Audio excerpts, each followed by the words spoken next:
Thank you. Good. Well, look, there's quite a few people here. Not as many as before, because some of them have gone home. They've got on buses to Puerto Montt and places like that. And always on this, I always think at a moment like this, of course, when it's a percentage of people who are here before. Like everything else in my life, if I have big emotion, who do you think I think of? It happens to all of us, you know. We think of him. because he's in our DNA. And you'll remember that when Henry V, in his play Henry V, the English army, the small English army, is about to fight a big French army, and Henry V is trying to encourage them, trying to make them feel good, and he says, "We few." See, it's good for this situation, no? "We few, we happy few, we band of brothers. For he today that sheds his blood with me, be he known so base, this day will gentle his condition. And gentlemen in England now abed will curse themselves they were not here, and hold their manhoods cheap whilst any speaks that fought with us upon St. Crispin's day." Blah, blah, blah.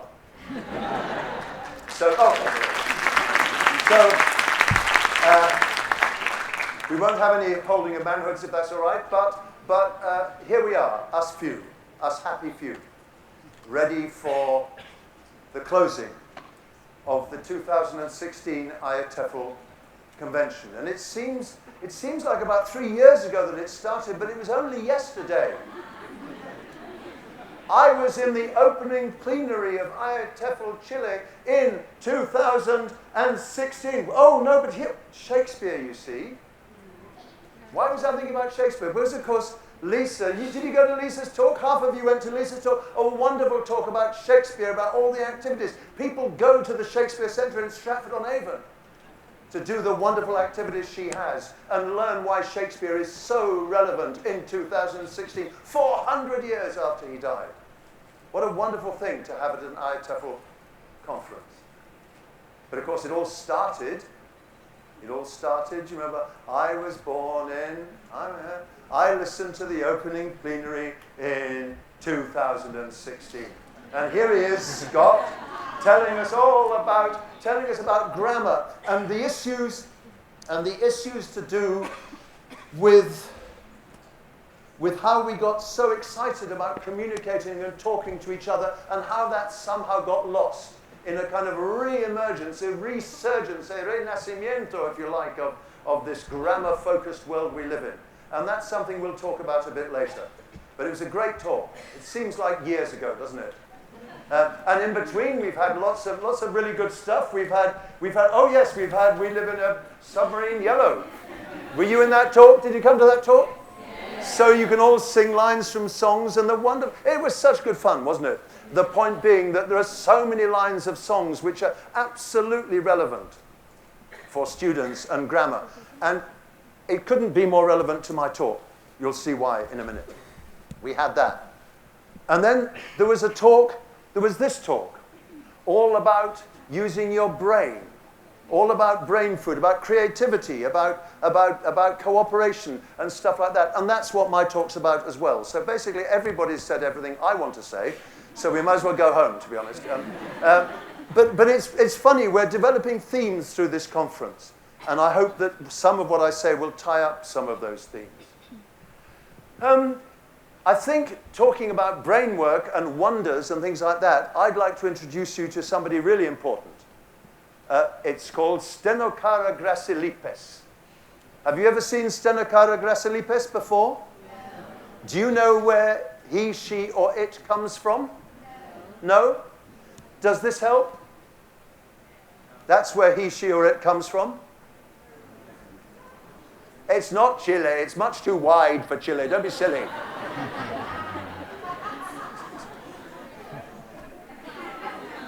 It's from Namibia in Southwest Africa. Indeed, and I must remember not to do that anymore. Indeed, the name that people know this beetle by is the Namib desert beetle. And the Namib desert beetle, bless its heart, is quite extraordinary. Do you know why it's extraordinary? Well, the Namib Desert is one of the driest places on earth. I know, it's not the driest place on earth. I know. But it's one of the driest places on earth, okay? It's one of the driest places on earth. There's no rain at all. There is no rain at all. But you know what? Clouds pass across the Namib Desert. Clouds of vapor, because that's what clouds are. And what does it do? This unbelievable little creature. It faces into the wind. It raises its bottom into the air, so it's about 45 degrees, and some of the vapor touches its back. And on its back, the wings on its back are made of a special, bueno, no sé cómo describirlo, pero a special, they're made of special stuff. And so the vapor kind of sticks to its back, and then it forms into minuscule little droplets, and it drips down into its mouth, and it drinks. Isn't that unbelievable? It's just unbelievable. Wouldn't it be fantastic if human beings could do the same thing? It would be amazing. Of course, the thing is, they can. Where's that taken, this photograph? It's taken in the Atacama Desert. He's a student from the University of Santiago. And you know what he's doing? He's collecting vapor from the clouds and transforming it into droplets of liquid, and they go into that blue tank, so that in the Atacama Desert, there are campesinos there who have agriculture. Isn't that incredible? Because yes, the Atacama Desert is the driest place on earth. Well done, Chile, yes. Yes. What do we know about Chile? Copa America! And the driest place on earth. Yes. So these guys in the Atacama Desert, it's unbelievable to think they are catching the fog and turning it into water. And if you look at the back of the picture there, you'll see those two squares, and they are fog catchers. They're fog catchers, specially designed so that when the clouds pass through them, some of the vapor kind of sticks to whatever's there, and then drips down. And it's not just in Chile. It's the bottom left is in Ethiopia. That's something called the Waka Water Project, designed by an Italian, designed to mimic a special tree that is sacred in Ethiopia. And that does exactly the same, because Ethiopia is, guess what? It's dry. Okay, it's not as dry as Chile, but it's dry, okay? It's dry. And there we have one. The one on the top right is from a shanty town on the hills above Lima in Peru, where they have no running water. And they used to have to pay masses of money to have water brought to them. But now they've got fog catchers, because there's a lot of fog around Lima because of the Humboldt current and that kind of thing. And they catch this fog and it goes down. And the one on the bottom right, just in case you think this is that kind of a country thing, is from California, where they have water problems. And I don't know about you, but I'm absolutely amazed and fascinated by this. It's incredible. And if you'd asked me 10 years ago if I thought such a thing could be possible, I would have said rubbish, no chance. But people, like the department of whatever at the University of Santiago, they're doing this kind of thing. And it seemed to me that it was a pretty cool metaphor. It could be a really cool metaphor. Wouldn't it be fantastic if students could kind of capture language from the air around them? If they could be language catchers, grammar catchers, wouldn't that be fantastic? And we would think it really wonderful if we could train our students to be grammar catchers, a bit like this. The question, of course, is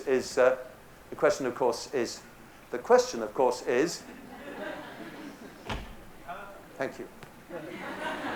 The question, of course, is how. Well, of course, Scott in his talk this afternoon mentioned Stephen Krashen. And Stephen Krashen, of course, when we first started discussing what he had to say, said, all you need is...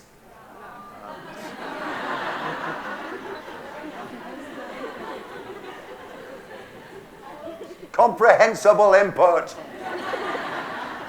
All you need is comprehensible input that provided students understood what they were being exposed to, they would catch the language rather in the way that these fog catchers do with the vapor. And the idea was all you had to do is to get students to read and read and read, and if they understood it, they'd capture the language. Recently, he's changed a little bit about what he said, and he talks about compelling input. Compelling input. Input that is so compelling, interesting, motivating, that really gets you under your rib cage, or really, that it's so compelling that it goes in.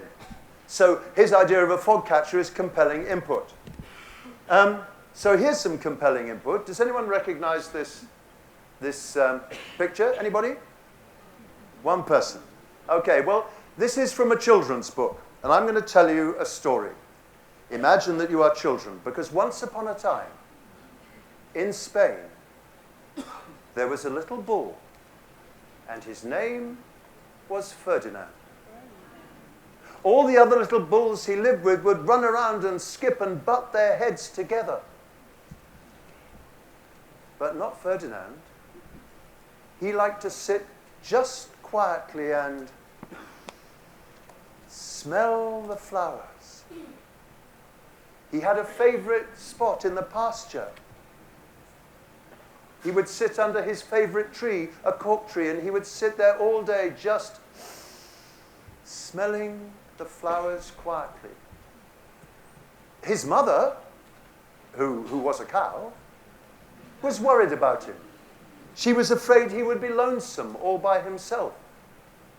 "Why don't you go and play with the other bulls and run and jump and butt your heads together?" she would say.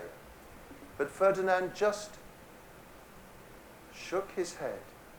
"I like it better here, where I can sit just quietly and smell the flowers." His mother saw that he was not lonesome. And because she was very wise, even though she was a cow, she let him just sit there quietly by himself. And that's the beginning of a wonderful children's story written in about 1950 by a man called Munro Leaf. Here it is. Forgive me for a couple of misquotes, but anyway, that's the opening of the story of Ferdinand the Bull. Now, we know that compelling input works. Why?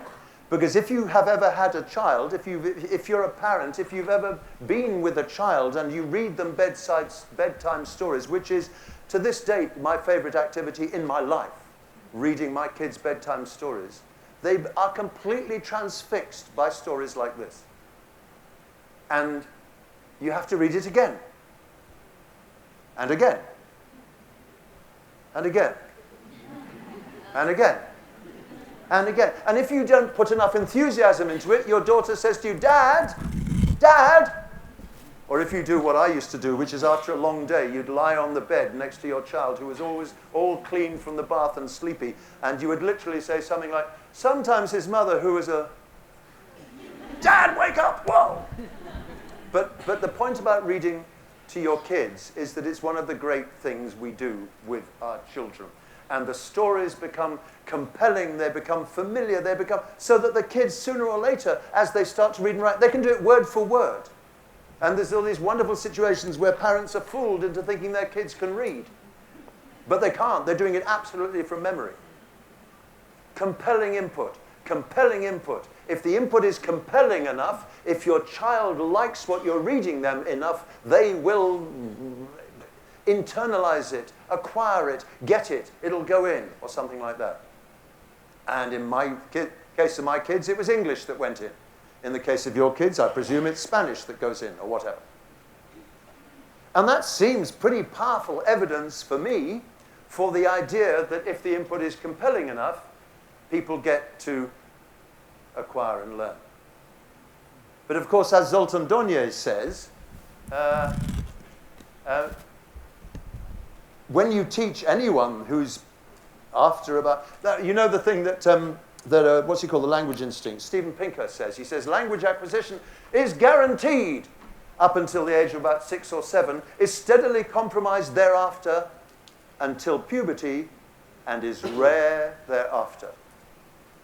So we are faced with, if we're teaching anyone over the age of about 8 or 9, we're faced with this conundrum, which has been with us since language teaching first happened, which is how explicit do we need to be about the language? Is it possible that students will get it implicitly through compelling input and it just kind of seeps into them? Or do we have to be more explicit about it? Zoltan Dornier says something that I suspect many of you will recognize as a thought. He says that.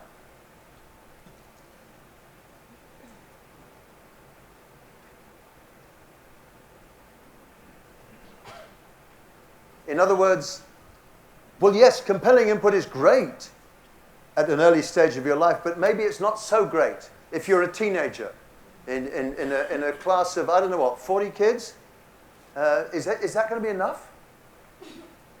I don't know. Indeed, I'm an absolutely huge fan of graded readers, of learner literature. Books written especially for the level your students are at. Fiction, factual, whatever you like, biography, that kind of thing. And publishers provide lots of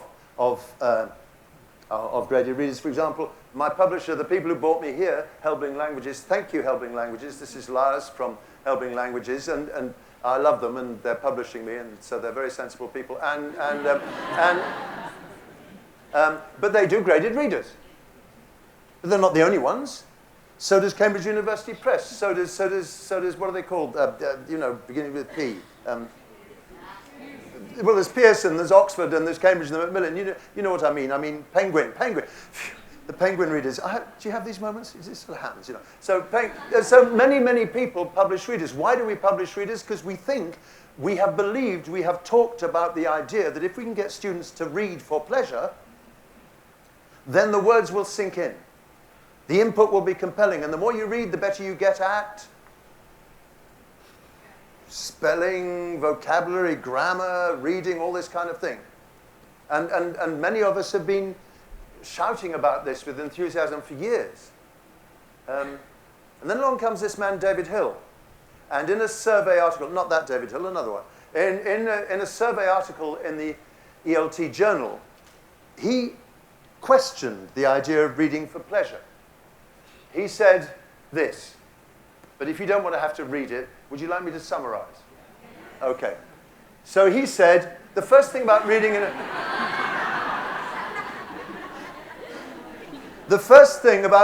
a foreign language is it's difficult. It's not easy. Look, I speak, I don't know, B2 Spanish or something like that, but reading Spanish is more difficult for me than reading English. Surprise, surprise. So if I was B1 or A2, reading in English is difficult. And sometimes it isn't particularly pleasurable, to be honest. Yes, there are people in this room who just read English with tanto entusiasmo, okay, it happened to you because you were compelled, but that's something about you. Something about the kind of people you are. But for an awful lot of people, you know, reading in a foreign language isn't that pleasurable. Let's be honest. It's not pleasurable. And indeed, he says, which always amuses me slightly. I'm not quite sure what he means. But anyway, there are other things that are more pleasurable. And pleasure, now this is where it gets serious. Pleasure doesn't give enough focus. The suggestion he has is that if you want to read, you need to focus on what you're reading. And parents expect work. You know about parents? Every teacher's favorite person? Parents? Not? And what really fascinates me is the thing about saying to students, read for pleasure, is it's like a keep fit class. You all know you should go to one. And some of you are still paying month by month for the gym, right? But when did you last go? Because, you know, it's, oh God, it's cold, it's winter. Fabulously for me, in a kind of serendipity that conferences like IATEFL Chile throw up, Scott Thornbury was talking about exactly this afternoon. And he was talking about how he reads El País every day. That's his newspaper, every day. So he reads hundreds and thousands of words. He's been reading El País for, I can't remember, 30 years or something like that. And he says, and his argument was, well, if it's true that just by reading your vocabulary expands like this, why isn't he the most fluent and vocabulary-rich Spanish speaker in the world? And there he is talking about it, getting quite excited. And he quoted this William Grabe's thing about how you expand your vocabulary by reading. But Scott's point was a really good one. He said, you know, he has read all these newspaper articles year after year after year, but it hasn't made that much difference. Why? Because some of the words kind of go, boo, boo, and they just kind of float over. And he understands them, but he doesn't focus on them. He's not really concentrating on them. So you can read as much as you want, but unless there's more focus, this is the argument. I'm not sure what I think because I'm never quite sure what I think. But this is the argument. This is the argument. If you don't focus on what you're reading, it doesn't mean much. And I think to come back to the fog catchers, there may be an argument in that. Because this is the fog catcher above Lima, no? And it looks like a rug, like a serape, like a poncho or something. But of course it ain't. It isn't. I don't know what it's made of, but it has been designed by scientists. It's high technology. Because you have to have the right material, exactly the right material to catch the vapor, and then for the vapor to coalesce and turn into water drops and things like that. So that's not an accident. It's not just someone holding a rug up. That's not it. It's highly technical. So the question for me is, what do we need to turn our students into good fog catchers? Sorry, grammar catchers. What are our technical wizardry? What's the fabric we use? What's the special design we use?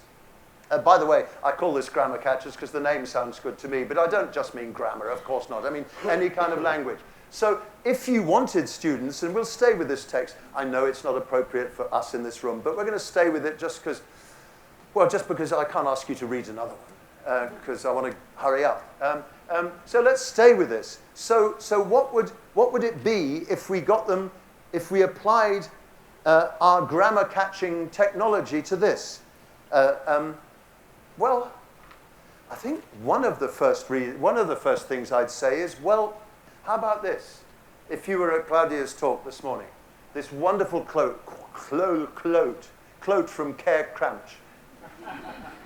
This wonderful quote from Claire Cramch. Learners have the right to use a foreign language for purposes of their own. Now, I'm not going to talk directly to that, but if I understand, and the whole business of stories, the whole thing of how English is for us and for where we are, and our stories and the stories we want to tell, it is this. It's that if students are learning English, they're not getting something. They should be taking something. If students you heard me yesterday afternoon saying the most important thing students bring into the room is themselves. That's what really matters. Themselves. We want themselves to come into the room. We want them to get or use a foreign language for their own purposes. We want them to be the ones, the arbiters, if you like, of what is important to them. So how would it be if we looked at this text? That's a terribly kind of left field version of something much more interesting that you said, but it's sort of more or less in the same ballpark, isn't it? I think. Okay. So how would it be if instead of telling students what there is here to look at, how would it be if I said to you, you know what? I want you to choose your 3 favorite words or expressions from this text. Your 3 favorite words or expressions from the text. You choose. Choose your, I mean you. I mean you. I mean you. I mean you. I don't mean you. I mean you. I mean you. Choose your favorite 3 words or phrases from the text and put them in your suitcase and take them away. Because they're yours. I want you to choose your favorite words or expressions. And if we had time, I'd ask you to do that. But do you understand the point? Well, of course you do. My point is, you know what? This language learning business is about language learning. It's not about language teaching at all. It's certainly not about syllabuses and curriculums. Yes, it is, and they have to take exams and blah, blah, blah. But the really important thing, which is how you got here, as opposed to some of the people you were at school with, is this thing of you deciding what you want to take, what you want to put in your suitcase. That's the really important thing. And so if I say to my students, by the way, do they like the words in this text? Do they love the phrases? Maybe not. But the moment you say to them, you decide what words and phrases you want to take with you and put in your suitcase and take home, so they're your words, we're saying something very different from what we often say, which is learn this, learn this, learn this, learn this, learn that. Here's another example of what I'm talking about. Oh, by the way, Gregory Friedman did exactly this with a group of Japanese university students. And he used the web. He said, go on the web and find any words or expressions that you like the sound of, that you'd like to sort of learn, and bring them back to the class, and we'll make sure we all know what they mean, and then we'll put them up on a wiki. You remember wikis? Kind of the fax machine but put them up on a wiki, and we'll create our own dictionary for this class of words that we like. And instead of having to consume the Longman Dictionary of Contemporary English or something like that, they made their own of words that mattered to them. And I so much like what Scott was saying this afternoon about the Spanish that interested him was not all Spanish, but it was his Spanish, the Spanish he wanted, the Spanish he wanted to take around with him. Because it doesn't necessarily mean you have to learn the entire Spanish dictionary if you want to speak Spanish. The Spanish you need, Scott was saying, or the English your students need, is the English that they need. And so these Japanese guys were making a list of words that they thought they needed and wanted. And suddenly everything's changed. I'm exaggerating. Because you have, when you're standing on a stage like this, you have to exaggerate, don't you? A little bit. But I will continue to exaggerate, because the point of these Japanese students is them saying, you know what? I've learned a new word. I've learned a new phrase. How wonderful. What about reading aloud? Well, this is a real bugbear of mine and of many other people's. But just very quickly, and I'm sure this argument is familiar to you, you walk into the class, teachers all over the world walk into a class, and they say, open your books on page 26, look at the text, read the first sentence. And he reads the first sentence. He's never seen it before. You know what? He reads it badly. And he knows he's reading it badly. And the really bad thing is everybody else knows he's reading it badly. So if you want to be serious about this, you could say that what I've just done is provoke student failure by getting him to do something that he is bound to do badly. And everybody knows it. And you think, that's not what I'm a teacher for. To provoke failure? No, we provoke success. Okay, so there's the argument. Bit exaggerated, but you get the idea. I'd like you to look at this text again. You're familiar with the text. And I'd like you to choose your favorite sentence. Your favorite sentence. Will you choose that, please? Your favorite sentence in this text. Don't tell anybody else, just choose it.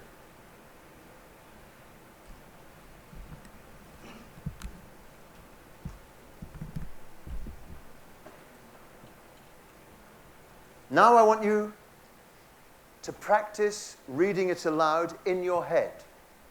So silently, but it'll be very loud in your head, but silently. So practice reading it aloud.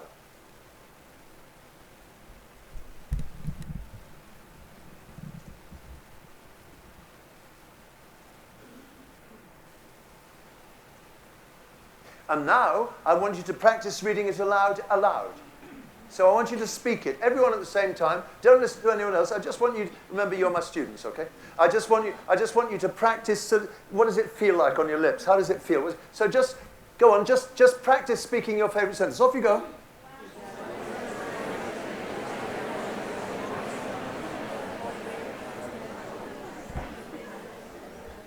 Okay? And I'll get you to do that a few times. Now, let's see who is, and I'm going to ask one or two of you to read your favorite sentence, and I want you to read it as if it was the most important thing in your life. This is the 400th anniversary of the death of William Shakespeare, so we think of acting and great actors on the stage, to be or not to be. I want you to read your sentence as if you were the greatest Shakespearean actor who ever lived. Who's going to do it? Not me, not me. Come on, somebody do it. Somebody, I need somebody. Yes, yeah, come on. Yes, okay, do you want to stand up and really give it some effort, you know? I like it better here. Where I can sit just... I like it better here, where I can sit just quietly and smell. Whoa, that's really... Let's have another one. Another one. Somebody else, just one more. Somebody else, one more. You shy violets, all of you. Yes, please. Yes, please. Yes, you want to. Stand up and give it some. Yes, go on. Once upon a time in Spain, there was a little boy and his name was Ferdinand. Whoa, that's a...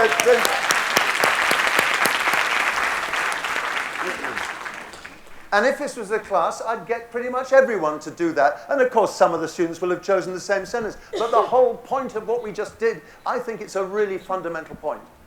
It's a little metaphor, if you like.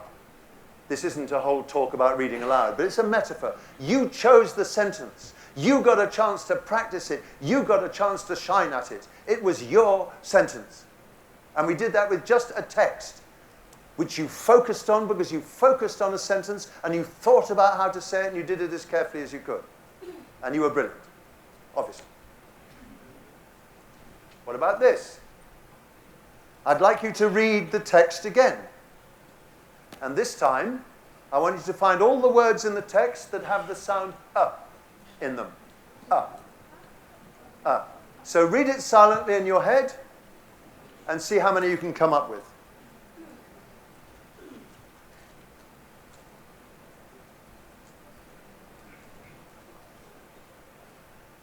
Adrian Underhill, the pronunciation expert, who many of you are familiar with, his work, Sound Foundations is the great book he wrote. He calls this students using their inner workbench. And he says, he's passionate about this, he says, you know, we do pronunciation all the time, even when we're not doing it.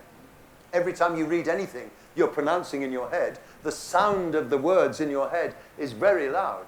And if I ask you to find this sound, you're really, really pronouncing in your head. The ones I could find, by the way, are all these ones. And then we've got a nice little thing here. So now we know two of the most common ways in which is spelt, and so on and so forth. It could have been any sound. It's not the point. But you know what? First of all, I got you to like stuff. Then I got you to choose stuff. Now I'm getting you to go with your fog catchers, your grammar catchers, to go and catch something. Does this teach you pronunciation? No, but it helps raise consciousness about, raise awareness about pronunciation and gets you into the text. What about this? How many phrases with would can you find in the text?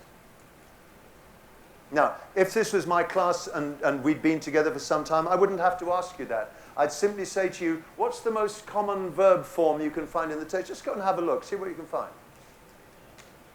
And if I did get you to do this, and then we compared, you'd end up by coming up with all these. And these are all phrases using would.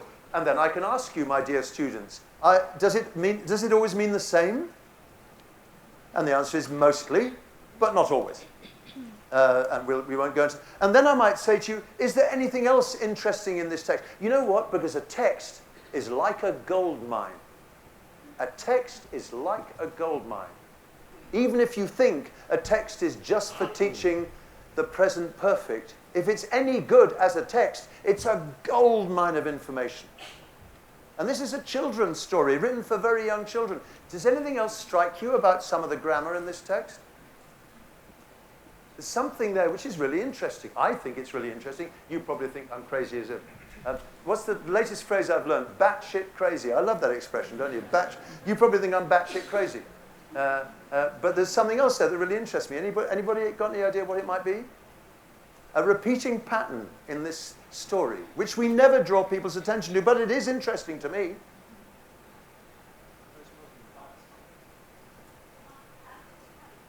It could be. There's the past habit. But something else, some other grammar feature here, which really interests me. Okay, listen, I know what I'm thinking, and it's very unfair of me to ask you to guess what I'm thinking. But that's what teacher trainers do. What about that? What's going on there? What's the feature that interested me, which I suddenly noticed? It's this thing we do. We frequently do verb and verb. He would and He would and He would and It's a very common pattern in storytelling and in this kind of storytelling. How interesting. Oh, please look interested.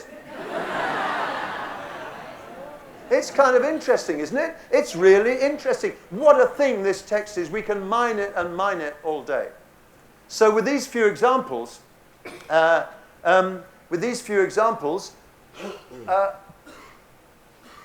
I'm trying to suggest is, if we get the technology right, we can turn students into language catchers, just like fog catchers.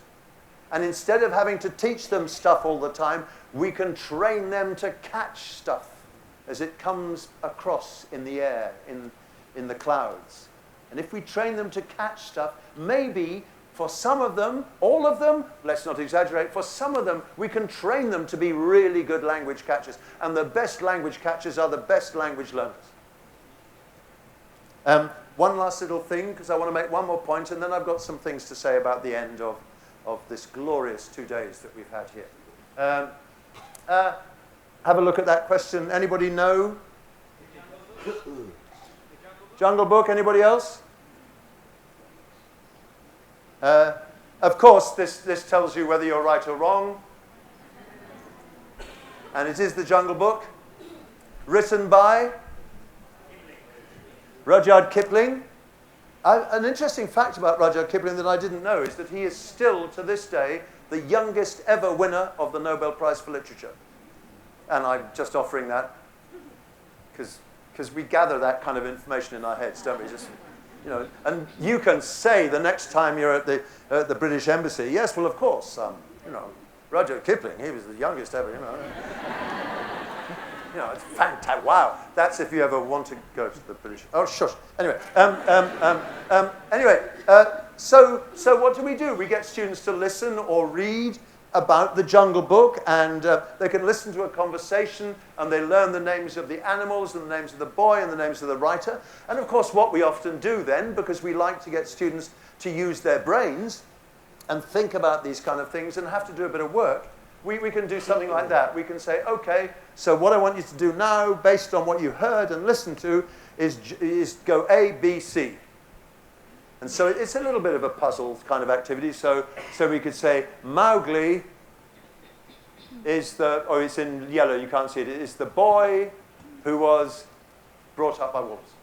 And then you could say, Bagheera is the that was And they have to do this little puzzle and work it out. So far, so good. Nothing special about that.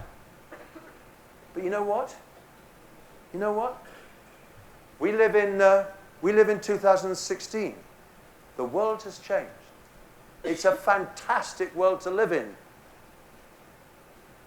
Well, apart from Brexit and Donald Trump.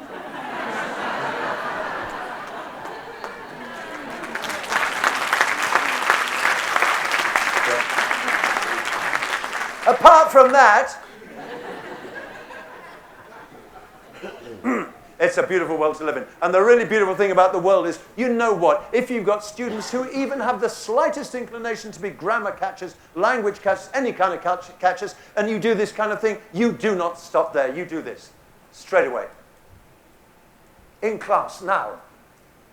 Maybe. Because it just so happens that there's been a new Jungle Book out this year. There was Jungle Books before, and there's a new Jungle Book coming out next year, and it's going to be very different, we're told, and rather darker and stuff like that. So you know what, dear students? Are you interested in this topic? Say yes. Yes, good. Right. Good students. That's the answer. I have just undermined everything I've said in the whole time. Anyway, so you say to students, you know what? Why don't you go and have a look? Go and watch the trailers. Would you like to see it? What do you think it looks like? Go and look at the trailers. The trailer's in English. It's in English. Come back and tell us about it. And suddenly, We're doing some of the things that, for example, Scott was talking about both yesterday morning and this afternoon. Real language going on. So the whole point of the talk part of this talk is just that. There must be a way in which we can use the metaphor of fog catching to get students to catch language in some way or other. And now we've come full circle because it says, I think it says full circle, but it may not. We've come full circle because I started by saying, you know, some people believe that compelling input is good enough. But if we've trained our students to be language catchers, and if we've given them this Jungle Book lesson and they're really interested, and then they go to the internet, then it is compelling, and they will catch it. And suddenly we've got this wonderful circle of what we're going on about. But of course, it's nearly the end of IATEFL Chile, and it's about time we stop talking about English language teaching. I mean, of course we talk about English language teaching. That's what we're here for. But you know, this is an event, and this is the time when, I don't know about you, but I'm beginning to feel a little bit emotional. And stories have to come to an end, and things have to come to an end. And I just thought that it would be really stupid of me in the final plenary not to tell you how the story of Ferdinand ends. So, very quickly, and not nearly in the beautiful language of Monroe Leaf, but you see, the whole point about the young bulls running around and butting their heads together was that their big dream, because bulls don't have very big brains, their big dream was to go and be chosen for the bullfight in Madrid. That's what they all wanted. The bullfight in Madrid. I want to be the starring bull of the bullfight in Madrid. And one day, 5 men in funny hats come along from Madrid to choose a fierce bull. And all the bulls run around and they stick their horns together and they jump up and down and they bellow, hoping that they will be chosen to go to Madrid. But not Ferdinand. He just decides he's going to sit there quietly and smell the flowers. So he goes to his favorite cork tree to sit down. And instead of sitting down on the grass, he sits down on an enormous bumblebee. Now, if you were a bee and a bull sat on you, what would you do? That's right. Boy, did it hurt. Ferdinand jumped up and he ran around snorting and pawing the ground and screaming in agony and stuff like that. And the men in the funny hats and said, that's the bull. That's the fiercest bull in the whole of Spain. And they took him off in a cart to Madrid to be in the bullfight. It was a beautiful day. There was a parade. There was a band. The bull ring was full of beautiful people, and all the ladies sat there with their hats, and they had flowers in their hair, and the men were cheering, and there was a parade into the bull ring, and first came the picadores on their horses to stick the bull, and then came the banderilleros to throw their little things and make the bull bleed and wreck its neck muscles. That's not in the book. Sorry. So then came the banderilleros, and lastly came the matador, the most proudest of them all, with his red cape and his sword. And finally, in came the bull. And you know who that was, don't you? Yes. It was Ferdinand. And all the people shouted and cheered because they thought he was going to fight ferociously and stick his horns around. But not Ferdinand. He went into the middle of the ring. He looked around. He saw all the flowers and the ladies' hair. And he sat down and just smelled quiet. And the picadores were angry. And the banderilleros were angrier. And the matador was so angry that he couldn't show off with his cape and his sword that he cried. So they had to take Ferdinand home.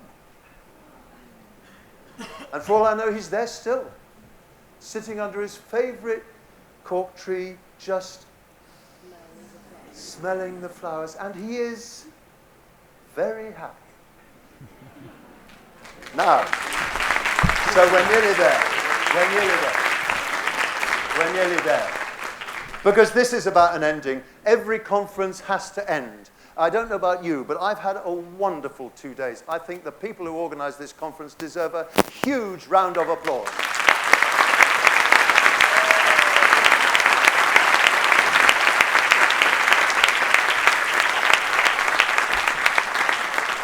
and this beautiful university. I am so much fitter than I was when I got here. Because, well, you know, if you're in a university and it says, climb up and down these stairs, you sort of do it, don't you? Because you know. So it's been wonderful. It's been fabulous. All the talks, all the friendship, all the conversation, all the photographs. It's been wonderful. For my part, and I guess I speak especially for the visitors here, it's been just fabulous, hasn't it? It's been wonderful. I can't tell you how grateful we are. So I think we have to say something by virtue of the fact that it's coming to an end. And in a minute, please don't go. In a minute, there'll be a little bit of Shakespeare, just to send us home. Si Dios quiere con una sonrisa. But before that, just a reflection. And one of the other great writers in the English language, 20th century great writers in the English language, was T.S. Eliot. Has anyone ever read the Four Quartets? It's the most stunning kind of bravura poetic performance in four movements, if you like. And it's spiritual and a bit religious and a bit philosophical, and it brings in Indian mysticism and everything. It's magic. It's absolutely magic. And anybody, or maybe just people of my age, who studied literature at university, the Four Quartets was a kind of central pillar of what we studied. And I just want to show you some of it, because it's amazingly accessible, even though it's very difficult. Does that make sense? So here we go. In my beginning is my end. In succession, houses rise and fall, crumble, are extended, are removed, destroyed, restored, or in their place is an open field, or a factory, or a bypass. Old stone to new building, old timber to new fires, old fires to ashes, and ashes to earth. Old men ought to be explorers. Here or there, it doesn't matter. We must be still and still moving into another intensity for a further union, a deeper communion, through the dark, cold, and the empty desolation, the wave cry, the wind cry, the vast waters of the petrel and the porpoise. In my end is my beginning. What we call the beginning is often the end, and to make an end is to make a beginning. The end is where we start from. This end is where we start from. And I can't think of a better place to start from than the words of Paulo Rebolledo this morning. That, you know, English language teaching takes place all over the world, and sometimes from a country like Chile, you look to other countries of the world to understand what's going on. But you know what? It's all happening here. This is the beginning, right here in Chile. And understanding what is happening in Chilean classrooms and working on improving Chilean classrooms, that's the thing. And this is the end, and that is the beginning. So with your permission, I'll leave the stage for a couple of minutes, and then I'll come back again. Thank you very much. Thank you very much.